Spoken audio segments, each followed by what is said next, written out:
Tell him who you are. I am the ghost of Christmas past. Follow. Not bloody likely. This film, it's a sort of origin story of The Christmas Carol. Mr. Charles Dickens!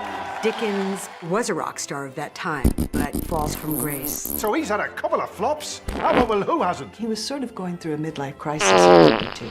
My lamp's gone out. I've run out of ideas. He has hit a bit of a blank. The pressure was really mounting, and he's got young children. He was overspending, and yet was concerned about dwindling finances. What about an advance? You have a new book in mind? It's about a miser. On Christmas Eve, he meets some kind of supernatural guides. Does it have a title? Humbug a Miser's Lament. Christmas ghost story, Christmas song, Christmas ballad, something like that. Even if you'd already written it, we couldn't possibly get it illustrated in only 6 weeks. This is what Charles Dickens had to go through to make the greatest Christmas book ever produced a reality. He had to publish it himself, he had it illustrated himself. He's got a lot on his shoulders. A jolly ghost. What's that mean? He had this intense theatrical imagination. Get the name right, and the character will appear. Scrounger. There's a playfulness to the way in which these characters literally manifest. Scrooge. Shut the window.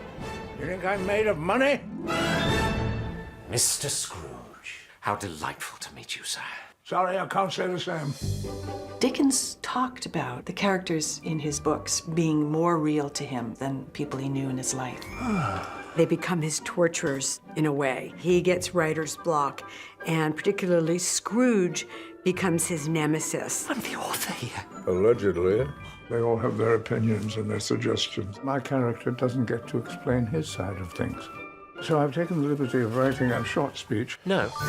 What Dickens created became important to the whole world. He completely changed the way people looked at poverty. Those people don't belong in books. Those people giving the poor. Dickens permeates the culture in a way that no other Christmas story does, with the possibility of goodness. And how do we treat our fellow man? Christmas wasn't celebrated quite that way before Christmas Carol. God bless us, everyone. It's the most extraordinarily charming and magical Christmas story. Oh, Mr. Scrooge, you and I are going to do wonderful things together. Merry Christmas to one and all.